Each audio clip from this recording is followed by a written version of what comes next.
Video like जरूर कर लीजिए और ऐसे वीडियो लगातार फ्री में पाने के लिए चैनल को तुरंत सब्सक्राइब कर लीजिए और बेल आइकन को जरूर टैप कर लीजिए ताकि आगे भी सारे वीडियो आपको मिलते रहे। यूट्यूब में फॉलो करते हैं तो प्लीज ये वाला फ्री टेलीग्राम चैनल जरूर ज्वाइन कर लीजिएगा। सारे नोटिफिकेशन, सारे अपडेट यहीं पे आते हैं, ध्यान रखिए।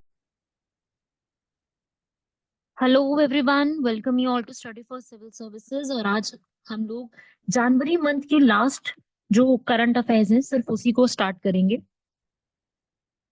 जनवरी मंथ के बाकी तीनों जो करंट अफेयर्स हैं वो हम ऑलरेडी कर चुके हैं। अब हम इसकी जो है एक्सप्लेनेशन देखेंगे सबकी।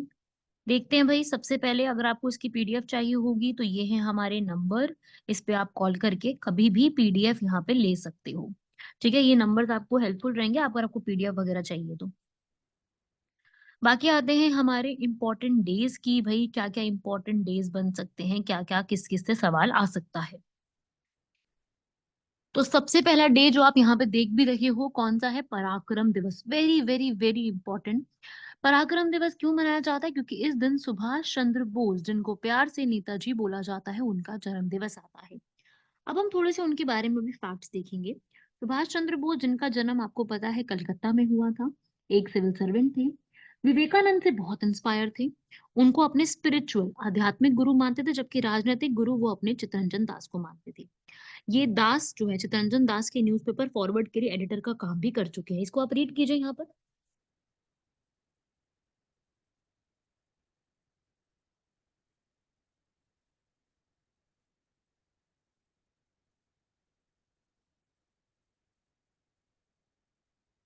ये है आपकी सारी इन्फॉर्मेशन जो एग्जाम के लिए इंपॉर्टेंट है। उन्होंने अपनी इंडिपेंडेंस मूवमेंट की जर्नी भी काफी जल्दी ही शुरू कर दी थी, जैसे कि 1921 में उन्होंने अपना इंडिपेंडेंस के लिए काम जो है वो स्टार्ट कर दिया था। इंडिपेंडेंस के लिए मतलब कि वो जो है गांधी जी के साथ काफी हद तक जुड़ने शुरू हो चुके थे। ठीक है, फिर इसके बाद उन्होंने एक बुक भी लिखी है। बुक का नाम बहुत इंपॉर्टेंट है और बहुत जरूरी है एग्जाम के लिए, इसको पढ़ के जाना। बुक का नाम आप देख सकते हो, द इंडियन स्ट्रगल। क्या है बुक का नाम? The Indian struggle. वो बुक इन्होंने यहाँ पर लिखी थी। और नारे इनके बहुत फेमस है, तुम मुझे खून दो मैं तुम्हें आजादी दूंगा, दिल्ली चलो, और जय हिंद। राइट, इन्होंने जो है भारत आजाद हिंद फौज की भी स्थापना करी थी। वेरी इंपॉर्टेंट फैक्टर, बहुत बार पूछे जाने वाली चीज। यहाँ पे देख सकते हो कांग्रेस के साथ जुड़ गए थे 1921 में, और गांधी जी की नॉन कॉपरेशन मूवमेंट में भी काफी ज्यादा हिस्सेदारी इन्होंने रखी थी। उसी के साथ साथ इन्होंने जो है सॉल्ट सत्याग्रह जो हुआ था ना 1930 में, सिविल डिसोबीडियंस, जिसे हम सविनय अवज्ञा आंदोलन भी कहते हैं, ये उसमें भी पूरे तरीके से जुड़े हुए थे। इसके अलावा ये जवाहरलाल नेहरू, एम एन रॉय के साथ इन्होंने जो है, जब नेहरू रिपोर्ट तैयार हुई थी ना, मोतीलाल नेहरू ने जो तैयार करी थी नेहरू रिपोर्ट, वो ये सपोर्ट में नहीं थे उस रिपोर्ट के। ठीक है, ये उस रिपोर्ट के सपोर्ट में नहीं थे, याद रख लेना। ये सब आप लिख सकते हो। इन्होंने हरिपुरा की इलेक्शंस को जीता था 1938 में। 1939 में इन्होंने दोबारा से त्रिपुरा के इलेक्शंस में भी जीते थे। ठीक है, तो ये फैक्चुअल इन्फॉर्मेशन भी एग्जाम के लिए पूछी जाती है। उसके बाद इन्होंने फिर गांधी जी के साथ डिफरेंसेस होने की वजह से रेजिग्नेशन दे दिया था, और उसके बाद फिर राजेंद्र प्रसाद को इंडियन नेशनल कांग्रेस का प्रेसिडेंट के रूप में चुना गया था। तो ये है important facts related to Subhash Chandra Bose, जिनको आप सभी लोग जानते हैं, बहुत ही फेमस पर्सनालिटी हैं और सभी लोग जानते हैं उनके बारे में। और उनके बर्थडे पे हम क्या सेलिब्रेट करते हैं? पराक्रम दिवस। ऐसे ही आता है गर्ल चाइल्ड डे 24 जनवरी को। ठीक है, बालिका दिवस। बालिका दिवस मनाया जाता है, इसके पीछे का रीजन समझो। देखो, मैं इसके पीछे की आप लोगों को एक छोटी सी स्टोरी समझाती हूँ, जिससे आपको ये पूरा समझ में आ जाएगा कि इस दिन ये क्यों मनाया जाता है। देखो, हुआ कुछ ऐसा था इस टाइम पे कि 10 जनवरी 1966 को भारत की शांति संधि, पीस ट्रीटी साइन की गई थी इंडिया और पाकिस्तान के बीच में। याद है इंडिया पाकिस्तान का वॉर 1965 का? तो उस समय ये शांति संधि साइन होती है। 11 जनवरी 1966 को लाल बहादुर शास्त्री जी, जो कि हमारे प्राइम मिनिस्टर थे, इनकी हो जाती है मिस्टीरियस सर्कमस्टांसेस में डेथ। तो अब फॉर 13 डेज एक्टिंग कार्यवाहक प्राइम मिनिस्टर अपॉइंट किए जाते हैं गुलजारी लाल नंदा। क्लियर हुआ? फिर इसके बाद 13 दिनों के बाद 24 जनवरी को 1966 को भारत को पहली महिला फीमेल प्राइम मिनिस्टर मिलती है, जिनका नाम है श्रीमती इंदिरा प्रियदर्शिनी गांधी। तो इसलिए 24 जनवरी को हम लोग क्या मनाते हैं? Girl child day. क्लियर हुई बात? ठीक है, ये पीछे की मैं स्टोरी बता रही हूँ, कोइंसिडेंस 24 जनवरी का, तो आपको ये पता होना चाहिए। और इस दिन जो है सरकार ने काफी सारे स्टेप्स लिए हैं ताकि हम लोग जो है प्रॉपरली, सॉरी यहाँ पे आप देखेंगे, हाँ ये है, सॉरी स्लाइड्स आगे हो गई थी गलती से। हाँ भाई, यहाँ पर जो है जो क्लिनिक्स होते हैं वहाँ पे सेक्स डिटर्मिनेशन करना अलाउड नहीं है, चाइल्ड मैरिजेस जो है गर्ल्स की अलाउड नहीं है, सेव द गर्ल चाइल्ड करके मुहिम बेटी बचाओ बेटी पढ़ाओ, 14 साल की उम्र तक सबको कंपलसरी एजुकेशन मिलनी चाहिए, मेडिकल टर्मिनेशन बिल्स के ऊपर बनाए गए हैं, ऑपरेशन ब्लैक बोर्ड स्टार्ट किया गया है, SHG स्टार्ट किए ताकि महिलाओं को फायदा हो, सौभाग्य स्कीम आई है LPG सिलेंडर्स की। तो खूब सारी स्कीम्स और चीजें महिलाओं के लिए स्टार्ट की गई है। अभी दिल्ली की सरकार ने भी यहाँ पर सम्मान राशि स्टार्ट करा है। तो ऐसे बहुत सारी स्कीम्स आती हैं जो महिलाओं के जो स्टेटस है महिलाओं का वो वापस देने के लिए ये सब किया जाता है। तो ये है हमारा एक छोटा सा फैक्चुअल इन्फॉर्मेशन, क्यों क्या कैसे। क्लियर हुआ?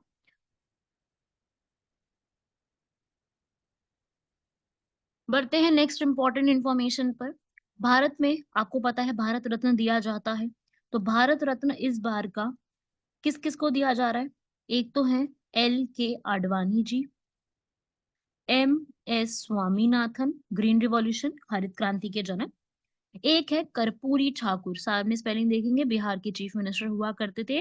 मरणोपरांत इनको दिया जा रहा है 100 बर्थ एनिवर्सरी पे, 1924 में इनका जन्म हुआ था, 2024 चल रहा है, इसलिए उनको ये चीज दिया गया है। ठीक है, जो कि नाई बार्बर कम्युनिटी से बिलोंग करते थे, इन्होंने खूब सोसाइटी के लिए काम किया है, इसलिए इनको जन नायक के रूप में जाना जाता है। इन्होंने इवन जो है क्विट इंडिया मूवमेंट में भी पार्टिसिपेट किया और बहुत साल जेल में भी बिताए हैं। ठीक है, तो भारत रत्न इस बार 4 व्यक्ति को दिया गया है: कर्पूरी ठाकुर, MS स्वामीनाथन, लाल कृष्ण आडवाणी और चौधरी चरण सिंह। चौधरी चरण सिंह हमारे पूर्व प्रधानमंत्री रहे हैं शॉर्टेस्ट टाइम पीरियड के लिए, सबसे छोटे कार्यकाल के लिए। तो ये सब फैक्ट्स आपको याद रखने हैं। ठीक है भाई, इन्होंने मुंगेरी लाल रिपोर्ट को यहाँ पर जो है वो इम्प्लीमेंट किया था। मुंगेरी लाल रिपोर्ट जो है जॉब रिजर्वेशन देता है बिहार में, जिससे उसके बाद भी इन्होंने फार्मर्स और एग्रीकल्चर के ऊपर बिहार टीनेंसी एक्ट लेकर के आए, mid day meal scheme start करी इन्होंने, जिससे एजुकेशन हुआ। तो भाई ये सब चीजें जो हैं इन्होंने काफी हद तक अच्छी करी हैं, जिसकी वजह से सुधार बहुत सी चीजों में हमको देखने को, आपको भी पता है ये सारी चीजों में काफी हद तक सुधार इनके कामों में हुआ है। तो ये पर्सन कौन है हमें इनके बारे में पूरी पूरी डिटेल्स में पता होना चाहिए, मतलब डिटेल इन द सेंस कि आपको आइडिया तो जरूर होना चाहिए कि ये पर्सन कौन है, क्या इनके काम है, क्या इनके फैक्ट्स है और ये क्यों जाने जाते हैं। क्लियर हुआ? चलिए, आप थोड़ा सा हम भारत रत्न के बारे में कुछ इंपॉर्टेंट फैक्ट्स देख लेते हैं कि भारत रत्न जो है ऑर्डर ऑफ प्रेसिडेंस होता है ना, जो भाई जो पूरा सम्मान का रैंकिंग होती है, जैसे प्रधानमंत्री सॉरी राष्ट्रपति टॉप पे आते हैं, ठीक है, ऑर्डर ऑफ प्रेसिडेंस में। तो ये ऑर्डर ऑफ प्रेसिडेंस के हिसाब से पूरा बनाया गया है, इसमें उनकी रैंक 7th पे आती है। अभी तक भारत रत्न 49 लोगों को दिया जा चुका है, जिसमें से 15 मरणोपरांत हैं, जैसे कि चौधरी चरण सिंह को भी अभी मरणोपरांत दिया जा रहा है, कर्पूरी ठाकुर को भी और MS स्वामीनाथन को भी। ठीक है, फर्स्ट भारत रत्न अवॉर्डी कौन थे जिनको सबसे पहली बार दिया गया था? श्री राजगोपालाचारी, भारत के लास्ट गवर्नर जनरल इनको कहा जाता है। सर्वपल्ली राधाकृष्णन जो कि भारत के पहले वाइस प्रेसिडेंट थे और 2 बार रहे हैं वो वाइस प्रेसिडेंट, और ये जो है इन्हीं के बर्थडे पे हम टीचर्स डे भी मनाते हैं। ऐसे ही CV रमन आप जानते हैं, जिनके बर्थडे पे हम लोग नेशनल साइंस डे मनाते हैं 28 फरवरी को, जिन्होंने रमन इफेक्ट की जो है किया था, इनको नोबेल प्राइज भी सबसे पहला मिला था, तो ये वाले व्यक्ति हैं। ठीक है, ये है। उसके बाद है यंगेस्ट भारत रत्न रेसिपाइंट है सचिन तेंदुलकर, और एक इकलौते sportsman. Singer MS Subbulakshmi, foreigner Abdul Ghaffar Khan जो कि अफगानिस्तान से हैं, और Nelson Mandela South Africa. Naturalise citizen एंगिस गोंगसा, जिनको हम लोग मदर टेरेसा के नाम से भी जानते हैं। तो ये कुछ इंपॉर्टेंट फैक्ट्स थे जो कि आपको पता होने चाहिए, मतलब छोटे छोटे सी इंफॉर्मेशन जो एग्जाम में हमारे से सीधी सीधी पूछी जा सकती है भाई भारत रत्न के ऊपर, कि चलो ऐसा बताओ, ये बताओ, वो बताओ। ठीक है, तो ये सब इन्फॉर्मेशन भी आपको, कि भारत रत्न भी दिया गया है, तो हम लोगों को इसके बारे में इन्फॉर्मेशन थोड़ी थोड़ी सी पढ़नी पड़ेगी। तो आपके सामने मैंने इन्फॉर्मेशन दे दी, वन लाइनर्स हैं ये सारे। कोई भी एग्जाम की प्रिपरेशन कर रहे हो, वन लाइनर सीधे पूछे जा सकते हैं इसमें से। तो याद हो जाएंगे ये वाले।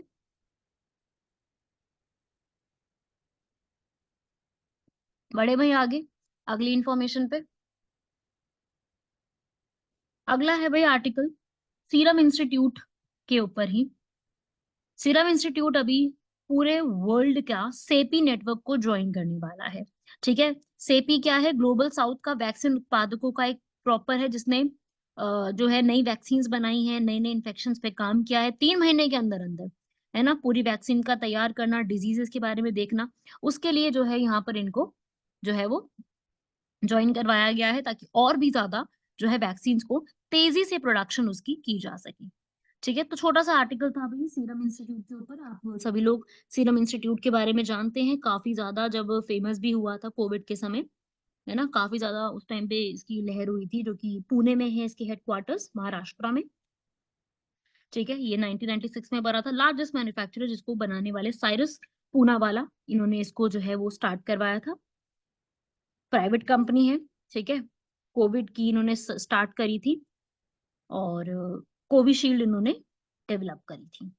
ठीक है ना, तो ये है इंपॉर्टेंट। डोजेस प्रोवाइड करी थी 100 मिलियन, 10 करोड़ लोगों को डोजेस देना, फिर बढ़ते बढ़ते ये डोजेस और इंक्रीज होती गई थी। तो इस तरीके से काफी सारे टारगेट्स इन्होंने अचीव करे हैं। तो ये एक इम्पॉर्टेंट इंफॉर्मेशन है। और ये बता दूं मैं आपको, चाइना की एक कंपनी है, उन्होंने सीरम इंस्टीट्यूट का डेटा तक चुराने की कोशिश करी थी। ये डेटा थेफ्ट की एक रिपोर्ट आई थी कि चाइना की एक कंपनी है रेड अपोलो, उन्होंने सीरम इंस्टीट्यूट की इंटेलेक्चुअल प्रॉपर्टी को हथियाने की, डेटा थेफ्ट की कोशिश करी थी। साइबर क्राइम में ये काउंट किया जाता है। क्लियर हुआ?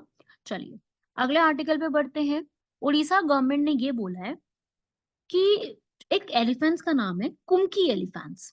ठीक है, बढ़िया, ट्रेंड होते हैं एकदम। ठीक है, ये क्या होते हैं? ये एलिफेंट्स बाकी वाइल्ड एनिमल्स को बचाते हैं कि ये ह्यूमंस के एरिया में ना जाए।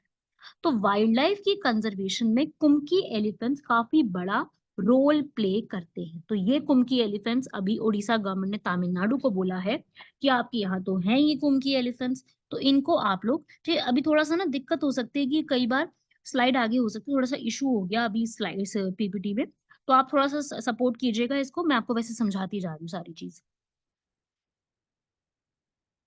तो कुम्की एलिफेंट्स, ह्यूमन और एलिफेंट का कॉन्फ्लिक्ट जो हो रहा है उसको कंट्रोल करने के लिए ओडिशा की सरकार ने बोला है, क्योंकि ये एलिफेंट्स एकदम ट्रेड एलिफेंट्स हैं, जो जितने भी जंगली जानवर हैं, कोई तत्व हैं जो बाहर ह्यूमन के एरिया में आ जाते हैं, जिसकी वजह से ह्यूमन कॉन्फ्लिक्ट बढ़ जाता है वहां पर, उसको प्रिजर्व करने के लिए इसको बनाया गया है। मतलब इनको ट्रेन किया गया। फुट कमांड्स है ये। ठीक है, ये प्रॉपर तरीके से काम करते हैं अपना। कुमकी का मतलब यही होता है, कुमक, कुमक का मतलब होता है मदद करना। ठीक है, तो ये इन्फॉर्मेशन आप एक याद रखिएगा। कुनके एलिफेंट्स हैं, ये एक एलिफेंट का स्पीशीज है और इम्पॉर्टेंट है। कुमकी नाम से एक फिल्म भी बन चुकी है, मूवी भी है। चलो खैर, वो मूवी से तो हमको क्या ही मतलब, हमको तो कुमकी एलिफेंट्स पता होने चाहिए। कुमक वर्ड से ये शब्द निकल के आया है, और 230 एलिफेंट करीब मंगवाए गए हैं कि ये आने चाहिए यहाँ पर। ठीक है, तो ह्यूमन और एलिफेंट्स का कॉन्फ्लिक्ट भी बहुत ज्यादा है, इसीलिए कई बार सरकार गजराज सिस्टम भी लेके आई थी, ताकि गजराज सिस्टम में क्या हो कि भाई पहले ही पता चल जाए कि एलिफेंट्स जो है वो किस रीजन में है। क्योंकि बहुत बार ऐसा होता है कि ट्रेन अपनी स्पीड से चल रही होती है और अचानक से बीच में एलिफेंट्स आ जाते हैं, तो उसकी मतलब बीच में क्या आते हैं वो तो होते हैं वहां पर, अब ट्रेन तो अपनी स्पीड से आ रही है, तो बहुत से एलिफेंट्स की यहाँ पर डेथ होती है इस चक्कर में। तो बचाने के लिए ये सिस्टम यहाँ पे लागू किया गया, अलर्ट हो जाएगा पहले ही। एलिफेंट जब भी ट्रैक पे आएगा ना, तो सिस्टम में एक ट्रेन मास्टर को या ड्राइवर को पता चल जाएगा कि भाई एक डेंजर है। तो ये सिस्टम स्टार्ट किया गया है इसके अंदर। ठीक है भाई, चलिए अगले पे बढ़ते हैं। हमारा संविधान हमारा सम्मान, क्योंकि 26 जनवरी आप सभी लोग जानते हैं रिपब्लिक डे। इन्होंने एक प्रॉपर सिस्टम स्टार्ट करा है, एक कैंपेन जिसका नाम है हमारा संविधान हमारा सम्मान। क्योंकि संविधान की जानकारी भारत के हर एक व्यक्ति को होनी चाहिए, क्योंकि आप भारत के नागरिक हैं। भारत के नागरिक होने के नाते काफी सारी बातें हमें संविधान के बारे में पता होनी चाहिए। हमारी लॉ मिनिस्ट्री इसको स्टार्ट कर रही है, और संविधान की लिखी गई बातों को जो है सेलिब्रेट करने के लिए, लोगों तक पहुंचाने के लिए ये पूरा एक मुहिम जो है 26 जनवरी को स्टार्ट की गई है। क्लियर हुआ? ठीक है, यही स्टार्ट किया है सबको, सब हर घर न्याय करके एक सिस्टम है जिसको यहाँ पे लेके आया गया है, ताकि विलेजेस को भी बढ़ावा दिया जा सके। ठीक है, हर एक ग्राम स्तर पे भी, विलेज पे सबको एंटरप्रेन्योरशिप के फायदे मिले, डिस्ट्रिक्ट जो होता है जिला स्तर पे सबको फायदे मिले यहाँ पर, हर एक को लीगल सर्विसेज इजीली मिले। लीगल सर्विसेज का मतलब है कि हर व्यक्ति को जो लीगली चीजें चाहिए होती है ना, लीगली का मतलब है कि भाई आपको अगर इंसाफ चाहिए, जस्टिस चाहिए, तो वो ऐसा ना हो कि हर व्यक्ति को यहाँ पे बहुत ढीले रूप में मिल रहा है। टाइम टू टाइम सबको वो चीज मिलनी बहुत जरूरी है। वही बात है ना, अगर टाइम टू टाइम मिल जाएगा तो कितना सुविधाजनक चीजें हो जाएंगी, आप भी समझते हो इस बात को, है ना? तो वो चीजें होनी बहुत जरूरी है, जो कि वही है कि समय बहुत लग जाता है इन चीजों में। Justice delayed is justice denied, बहुत समय समय बाद जाके तो जस्टिस मिलता है। तो ये बहुत बड़ी एक समस्या रहती है इसके ऊपर। पर कोई नहीं, अभी तो हम लोग पूरा अपना आर्टिकल पढ़ते, हम अभी भावुक हो गए तो बड़ा दिक्कत हो जाएगी। अब मैं आपको कुछ यहाँ पर जो है, अभी रिपब्लिक डे जो है हमारा सेलिब्रेट किया गया है, तो मैं आपको कुछ यहाँ पर थोड़ा सा एक 2024 का जो रिपब्लिक डे हुआ है उसके क्या इंपॉर्टेंट फैक्ट्स थे वो मैं यहाँ पे बता रही हूँ, इसलिए मैंने यहाँ पे स्पेस छोड़ा है आपको समझाने के लिए। देखिए, रिपब्लिक डे हम मनाते हैं, आप सभी लोग जानते हैं इसके पीछे का रीजन, है ना? अब हर एक स्टेट ने अपना अपना परफॉर्म किया था। अब मैं आपको कुछ इंपॉर्टेंट फैक्ट्स बता रही हूँ जो आपको याद रखने हैं इसमें। 75th रिपब्लिक डे था हमारा इस बार। फ्रेंच कॉन्टिंजेंट आई थी। सेकेंड टाइम ऐसा हुआ है कि फ्रांस की कॉन्टिंजेंट ने आकर के पार्टिसिपेट किया है। पहले 2016 में हुआ था, अब 2024 में हुआ, फ्रांस के भी आए थे यहाँ पर, ठीक है? उसके बाद इस बार कर्तव्य पथ आप जानते हैं, राजपथ का नाम कर्तव्य पथ हो चुका है ना। कर्तव्य पथ पर विमेन कॉन्टिंजेंट पूरा आया था। विकसित भारत, भारत लोकतंत्र की जो है ऑल विमेन ट्राई सर्विसेज की यहाँ पे परेड निकाली गई थी, एनसीसी के कॉन्टिंजेंट आए थे। प्रधानमंत्री बाल पुरस्कार बच्चों को जिन्होंने ब्रेवरी रखी है उनको दिया गया था। वीर गाथा दिखाई गई थी, हमारे वीरों की, हमारे शहीदों की, हमारे सोल्जर्स की गाथाएं दिखाई गई थी। एक आया था अनंत सूत्र, वेरी वेरी इंपॉर्टेंट, सुन लो एटलीस्ट आप सभी लोग।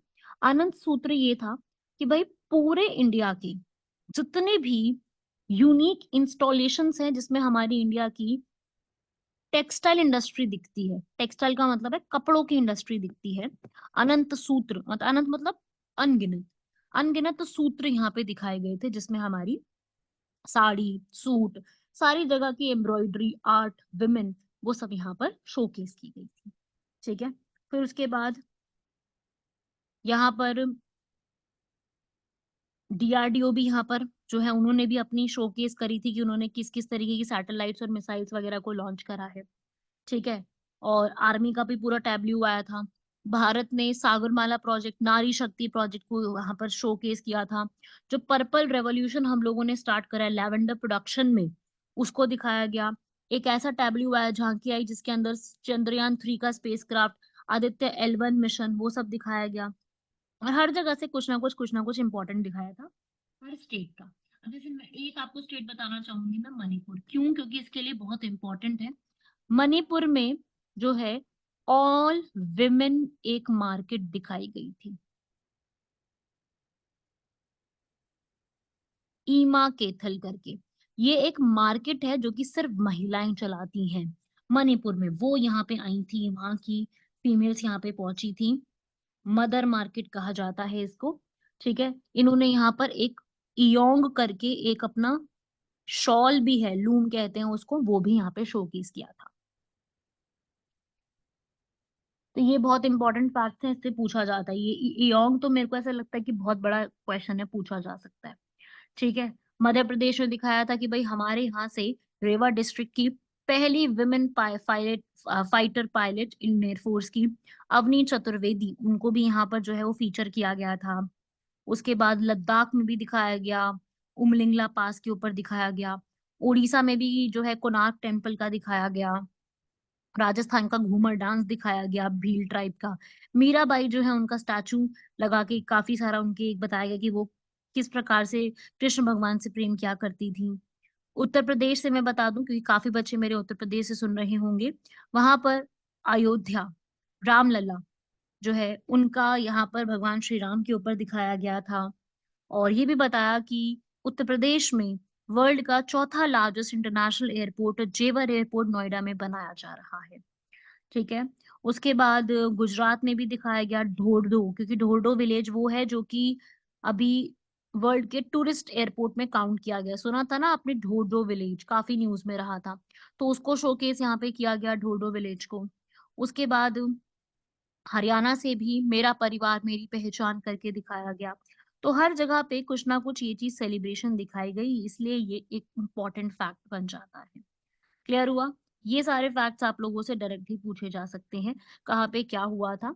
ठीक है भाई, हमारा संविधान 26 जनवरी को लागू होता है 1950 को, जबकि प्रिपेयर ये 26 नवंबर को ही हो गया था। प्रिपेयर करने वाली कौन है? संविधान सभा, कॉन्स्टिट्यूएंट असेंबली।